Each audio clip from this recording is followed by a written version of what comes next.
2024-এর 19 August Sheikh Fazle Tapas ও আতিকুল ইসলাম সহ 12টি city কর্পোরেশনের মেয়রকে তাদের পদ থেকে অপসারণ করে বর্তমান সরকার। বিএনপি দলীয় প্রার্থীরা আদালতের শরণাপন্ন হলে মামলা করেন, যা চলমান থাকে। সেই বিবেচনায় গত বছরের 1 অক্টোবর 2021 সালের 27 জানুয়ারি অনুষ্ঠিত নির্বাচনের ফলাফল বাতিল চেয়ে দায়ের করা মামলার রায়ে বিএনপি বন্দরনগরের সভাপতি ডক্টর শাহাদাত হোসেনকে মেয়র হিসেবে ঘোষণা করেছেন চট্টগ্রামের নির্বাচনী ট্রাইব্যুনাল। রায় ঘোষণার পর জনাব শাহাদাতের আইনজীবী আরশাদ হোসেন সাংবাদিকদের বলেন, চৌশিক নির্বাচনের ফলাফল বাতিলের বিষয়ে দায়ের করা মামলায় আদালত সব প্রমাণ ও সাক্ষী যাচাই করে ডক্টর শাহাদাত হোসেনকে মেয়র ঘোষণা করে। এই রায়ে 10 দিনের মধ্যে এই বিষয়ে গেজেট প্রকাশের জন্য সংশ্লিষ্ট কর্তৃপক্ষকে নির্দেশ দিয়েছেন। তার ধারাবাহিকতায় জনাব শাহাদাত শপথ গ্রহণ করেন এবং মেয়র হিসেবে চট্টগ্রামের দায়িত্ব পালন করে আসছেন। 2021 সালের 24 ফেব্রুয়ারি মামলাটি করেন শাহাদাত হোসেন। তার অভিযোগ, 2021 সালের 27 জানুয়ারি অনুষ্ঠিত চৌশিক নির্বাচনের ফলাফলে ইসি কর্মকর্তারা কারচুপি করেছিলেন। মামলায় তিনি নির্বাচন ফলাফলের বাতিল করে পুনরায় নির্বাচনের দাবি জানান। মামলার এজাহারে শাহাদাত আরও অভিযোগ করেন, 3টি ভোট কেন্দ্রে তার শূন্য ভোট দেখানো হলেও 3 দিন পর 28 কেন্দ্রে তার শূন্য ভোট দেখানো হয়, যা অবিশ্বাস্য ও অকল্পনীয়। মামলার ইভিএমের মাধ্যমে নির্বাচনের ফল কারচুপির অভিযোগে তৎকালীন সিটি কর্পোরেশনের মেয়র রেজাউল করিম চৌধুরী, নির্বাচনের রিটার্নিং কর্মকর্তা হাসানুজ্জামান এবং প্রধান নির্বাচন commissioner CSC KM Nurul Huda সহ 6 জনকে আসামি করে মামলাটি চালু রাখা হয়। আমরা যদি নির্বাচনী আইন অনুযায়ী ফলাফলের গেজেট প্রকাশের 30 দিনের মধ্যে নির্বাচনের ট্রাইব্যুনালের সংক্ষুব্ধ ব্যক্তি বা তার মনোনীত প্রার্থীকে আবেদন করতে হবে বলে জেনে আসছি, সেই অনুযায়ী তারা আবেদন করেন। মামলার পর পরবর্তী 180 দিনের মধ্যে তা নিষ্পত্তি করবেন ট্রাইব্যুনাল। সংক্ষুব্ধ ব্যক্তি রায়ে খুশি না হলে 30 দিনের মধ্যে তিনি নির্বাচনী আপিল ট্রাইব্যুনালে যেতে পারবেন। নির্বাচনী আপিল ট্রাইব্যুনাল 120 দিনের মধ্যে আপিলটি নিষ্পত্তি করবেন এবং বিগত সরকার এই মামলাগুলো নিষ্পত্তি না করায় চলমান থেকে যায়। জুলাই বিপ্লবের পর মামলাগুলো পুনরায় বিচারিক প্রক্রিয়ার মুখোমুখি হলে আদালত নির্মোহভাবে তার রায় প্রদান করেন। 27 মার্চ ঢাকা নির্বাচনী ট্রাইব্যুনালের বিচারক মোহাম্মদ নুরুল ইসলাম ঢাকা দক্ষিণ সিটি কর্পোরেশনের নির্বাচনে বিএনপির প্রার্থী ইশরাক হোসেনকে জয়ী ঘোষণা করেন। 2020 সালের 1 ফেব্রুয়ারি অনুষ্ঠিত ঢাকা দক্ষিণ সিটি কর্পোরেশনের নির্বাচনে বিএনপি প্রার্থী ইশরাক অংশগ্রহণ করে পরাজিত হয়েছিলেন। সে সময় নির্বাচন কমিশন আওয়ামী লীগের প্রার্থী শেখ ফজলে তাপসকে ডিএসসিসির মেয়র ঘোষণা করেন। 2020 সালে অনুষ্ঠিত ঢাকা দক্ষিণ সিটি কর্পোরেশন নির্বাচনে ভোট কারচুপির অভিযোগ তুলে ব্যারিস্টার ফজলে তাপসের মেয়র পদ বাতিল চেয়ে নির্বাচনের ট্রাইব্যুনালে মামলা করেছিলেন বিএনপি সমর্থিত প্রার্থী মেয়র ইশরাক হোসেন। আদেশে নৌকা প্রতীক নিয়ে বিজয়ী ঘোষিত সাবেক মেয়র ব্যারিস্টার ফজলে তাপসকে মেয়র হিসাবে সরকারের গেজেট বাতিল করা হয় এবং একই সঙ্গে ধানের শেষ প্রতীকের প্রার্থী ইশরাক হোসেনকে মেয়র হিসাবে ঘোষণা দেন। রায়ের সময় আদালতে উপস্থিত ছিলেন ইশরাক হোসেন। এখন আসি 2020 সালের 1 ফেব্রুয়ারি ঢাকা উত্তর ও দক্ষিণ সিটি কর্পোরেশন নির্বাচন অনুষ্ঠিত হয়। নির্বাচনে উত্তর আওয়ামী লীগ প্রার্থী আতিকুল ইসলাম ও দক্ষিণে আরেক প্রার্থী ফজলে তাপস নির্বাচিত হন। নির্বাচন কমিশন ওই বছরের 2 ফেব্রুয়ারি গেজেট প্রকাশ করেন। এরপর থেকে তারা শপথ নিয়ে মেয়র হিসেবে দায়িত্ব পালন করে আসছিলেন।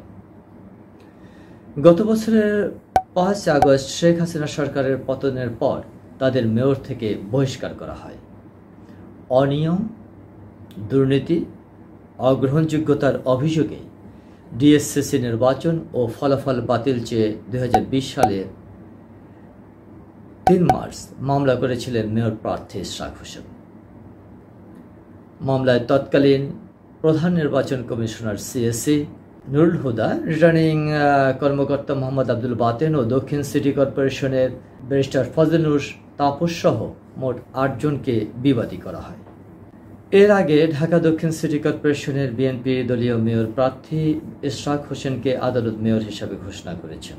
ইতিমধ্যে ঢাকা উত্তর সিটি কর্পোরেশনের প্রার্থী তাবিদ আউয়ালের পক্ষ আইনি প্রক্রিয়া চালিয়ে যাচ্ছেন তার আইনজীবীরা। ঈদের পর শুনানির প্রক্রিয়া শুরু করবেন তারা। শনিবার এমনটাই জানিয়েছেন তাবিদের আইনজীবী ব্যারিস্টার একেএম এহসানুর রহমান। তিনি বলেন, 2020 সালের 1 ফেব্রুয়ারি অনুষ্ঠিত ঢাকা উত্তর সিটি কর্পোরেশন নির্বাচনের পর অনিয়মের অভিযোগ তুলে 2020 সালের 2 মার্চ নির্বাচনী ট্রাইব্যুনালে মামলা করেন তাবিদ আউয়াল। অভিযোগের প্রেক্ষাপটে নির্বাচনের চূড়ান্ত ফল বাতিল চাওয়া হয়। আদালতের অসহযোগিতার কারণে এতদিন মামলার শুনানি হয়নি। গত 5 আগস্টের পর নতুন সরকারের সময় সার্বিক পরিস্থিতি বিবেচনায় মামলাটির আবেদন করেন। এতদিন পর মামলাটি এবার নিষ্পত্তির দিকে এগোচ্ছে। আমরা আশা করছি তাবিদ আউয়াল ন্যায় বিচার পাবেন। অনিয়ম, দুর্নীতি, কারচুপি, অগ্রহণযোগ্যতার অভিযোগে নির্বাচনী ট্রাইব্যুনালে মামলা করতে বিএনপি প্রার্থীদের নির্দেশ দিয়েছিল দলের হাইকমান্ড।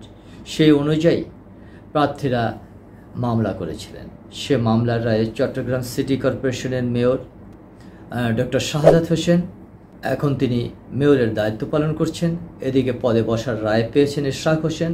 একই সময় তাবিদ আউয়ালও মামলা করেছিলেন এবং সেটিও চলমান। প্রধান নির্বাচন কমিশনার একেএম নুরুল হুদা ও উত্তর সিটি কর্পোরেশনের সদ্য মেয়র আতিকুল ইসলাম সহ 8 জনকে বিবাদী করে মামলা করেন তাবিদ আউয়াল। তিনি উল্লেখ করেছিলেন, গত 1 ফেব্রুয়ারি 2020 সালে অনুষ্ঠিত ঢাকা উত্তর সিটি কর্পোরেশনের নির্বাচনে সন্তোষজনক সংখ্যক ভোটার ভোট কেন্দ্রে যাননি। যারা গেছেন তারা সঠিকভাবে ভোট দিতে পারেননি। নির্বাচন কমিশন অনিয়ম ও দুর্নীতির মাধ্যমে ভোট কারচুপি করে আওয়ামী লীগ মনোনীত প্রার্থী আতিকুল ইসলামকে নির্বাচিত ঘোষণা করেন। ফেব্রুয়ারিতে নির্বাচনের ট্রাইব্যুনালে করা তাবিদের মামলা চলার আদেশ দেন হাইকোর্ট। তাবিদ আউয়ালের পক্ষে সিনিয়র আইনজীবী ব্যারিস্টার অনিক আর হক জানান, নির্বাচনে ইভিএম ব্যবহার করা হয়। নির্বাচনে ভোট কারচুপির অভিযোগে তাবিদ আউয়াল নির্বাচনী ট্রাইব্যুনালে আবেদন করেন। তবে বর্তমানে গ্রেপ্তার হয়ে কারাগারে নির্বাচিত মেয়র আতিকুল ইসলাম একটি আবেদন করে বলেন সেখানে মামলাটি চলতে পারে না। পরে ট্রাইব্যুনাল তাদের আবেদন খারিজ করে দিলে তারা হাইকোর্টে আবেদন করেন এবং হাইকোর্টের শুনানি শেষে বলেছেন যে ইভিএমে কারচুপির বিষয়ে ট্রাইব্যুনালের সিদ্ধান্ত হবে। তাবিদ আউয়ালের বিষয়ে মামলাটি অবিলম্বে নিষ্পত্তি করতে নির্দেশ দিয়েছেন হাইকোর্ট। তাবিদের মামলাটি এখন নিম্ন আদালতে চলমান। বিএনপি নেতা ইশরাক হোসেন বলেছেন, 5 বছর ধরে আইনি লড়াইয়ে মেয়র ঘোষণার পর যেখানে তাকে ধন্যবাদ জানানোর কথা ছিল সেখানে বিভিন্ন মহল তাকে নিয়ে সমালোচনা করছেন। তিনি বলেন, ভোটে তিনি হারেননি, তাকে হারিয়ে দেওয়া হয়েছে। 2020 সালে অনুষ্ঠিত নির্বাচনের পরই আইন মেনে তিনি মামলা করেছিলেন। যে মামলার রায় 180 দিনের মধ্যেই দেওয়ার বিধান রয়েছে, সেই মামলা তখন ধামাচাপা দেওয়া হয়েছিল। দীর্ঘ 5 বছর আইনি লড়াইয়ের পর তিনি ন্যায় বিচার পেয়েছেন। আদালতে দেওয়া রায় নিয়ে তিনি সামাজিক যোগাযোগ মাধ্যম সহ বিভিন্ন জায়গায় কেউ কেউ যে প্রতিক্রিয়া জানাচ্ছেন তাদের জানার ক্ষেত্রে কিছু তথ্যের ঘাটতি রয়েছে বলে উল্লেখ করেন। অনেকেই হয়তো মনে করছেন যে 5 আগস্টের পর এই মামলা দায়ের করা হয়েছে বা আমরা হয়তো এরপর এসে এই প্রক্রিয়া সম্পন্ন করেছি। স্থানীয় সরকার নির্বাচনের আইন অনুযায়ী নির্বাচন হওয়ার পরবর্তী 30 দিনের মধ্যে মামলাটি করা হয়েছিল। পরবর্তী 180 দিনের মধ্যে এই মামলা নিষ্পত্তি হওয়ার বিধান থাকলেও বিগত ফ্যাসিবাদী হাসিনা সরকারের আমলে এটিকে বাধাগ্রস্ত করা হয় বলে জনাব ইশরাক উল্লেখ করেন।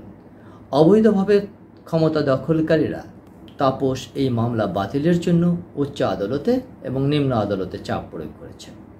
উচ্চ আদালতে আবেদন করে মামলার শুনানি বন্ধ রেখেছিলেন জনাব তাপস এবং পরবর্তীকালে 2024 সালের 5 আগস্টের পর এই মামলার শুনানি করে যথাযথ আইনি প্রক্রিয়া নিশ্চিত করেই মামলার কার্যক্রম পরিচালনা করা হয়।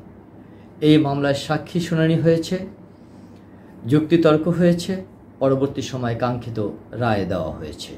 ইশরাক বলেন, ন্যায় বিচার চাওয়ার কারণে যদি কোনো গোষ্ঠী এটাকে অপরাধ হিসেবে উল্লেখ করে তার প্রতি বৈষম্য করে, যদি ন্যায় বিচার চাওয়ার জন্য এখন অপরাধী হয়ে যায়, তাহলে এক্ষেত্রে তার কিছু বলার নেই। তিনি বলেন, এখানে সম্পূর্ণ ন্যায় বিচার কার্যক্রম করেছি এবং ন্যায় বিচার পেয়েছি। তিনি বলেন, এখন আমি আইনি প্রক্রিয়া সম্পূর্ণ করে রায়টি পেয়েছি। রায় পাওয়ার পর তিনি বলেছেন যে দলের সর্বোচ্চ ফোরামের সিদ্ধান্ত অনুযায়ী তিনি সিদ্ধান্ত নেবেন তিনি শপথ গ্রহণ করবেন কিনা। এখন দলীয় শপথ গ্রহণের মাধ্যমেই এই আইনি প্রক্রিয়ায় সম্পন্ন হবেন বলে তিনি উল্লেখ করেন। মেয়র নিয়ে আদালতের রায়ের প্রেক্ষাপটে নাগরিক সমাজে একটা ভ্রান্ত ধারণা লক্ষ্য করা যায় যে তাহলে আর ভোটের দরকার কি, আদালত ঘোষণা করে দিক কে প্রধানমন্ত্রী কে এমপি। বাস্তবে কি তাই? বাস্তবতা হচ্ছে নির্বাচনে আইন অনুযায়ী ফলাফলের গেজেট প্রকাশের 30 দিনের মধ্যে নির্বাচনী ট্রাইব্যুনালে সংক্ষুব্ধ প্রার্থী বা তার মনোনীত ব্যক্তিকে আবেদন করতে হয়। মামলার পর পরবর্তী 180 দিনের মধ্যে তা নিষ্পত্তি করবেন ট্রাইব্যুনাল। সংক্ষুব্ধ রায়ে ব্যক্তি খুশি না হলে 30 দিনের মধ্যে তিনি নির্বাচনী আপিল ট্রাইব্যুনালে যেতে পারবেন। নির্বাচনী আপিল ট্রাইব্যুনাল 120 দিনের মধ্যে আপিলটি নিষ্পত্তি করবেন। বিগত সরকার সংক্ষুব্ধ ব্যক্তিদের আপিল নিষ্পত্তি না করার কারণে বর্তমান আদালত তথ্য উপত্যের ভিত্তিতে তাদেরকে মেয়র হিসেবে ঘোষণা করেন। মেয়র প্রার্থী বা বিএনপির প্রার্থী বা সরকারের কোনো ছায়া এই আদালতের রায়ে রয়েছে বলে কেউ মনে করছে না। যেহেতু মনে করছে না, সেহেতু ন্যায় বিচারের প্রাপ্তি এবং প্রেক্ষাপটে এই রায়কে জনবান্ধব রায় হিসাবে গ্রহণ করা বাঞ্ছনীয়। বিষয়টি আপনাদের গোচরীভূত করে, আপনাদের মনোযোগ আকর্ষণ করে এবং জনমনে বিভিন্ন ভ্রান্তি যে তৈরি হয়েছে সেগুলো নিয়ে বিশদ আলোচনার প্রেক্ষিতে আজকের মতো এখানেই শেষ করছি। সকলকে ধন্যবাদ।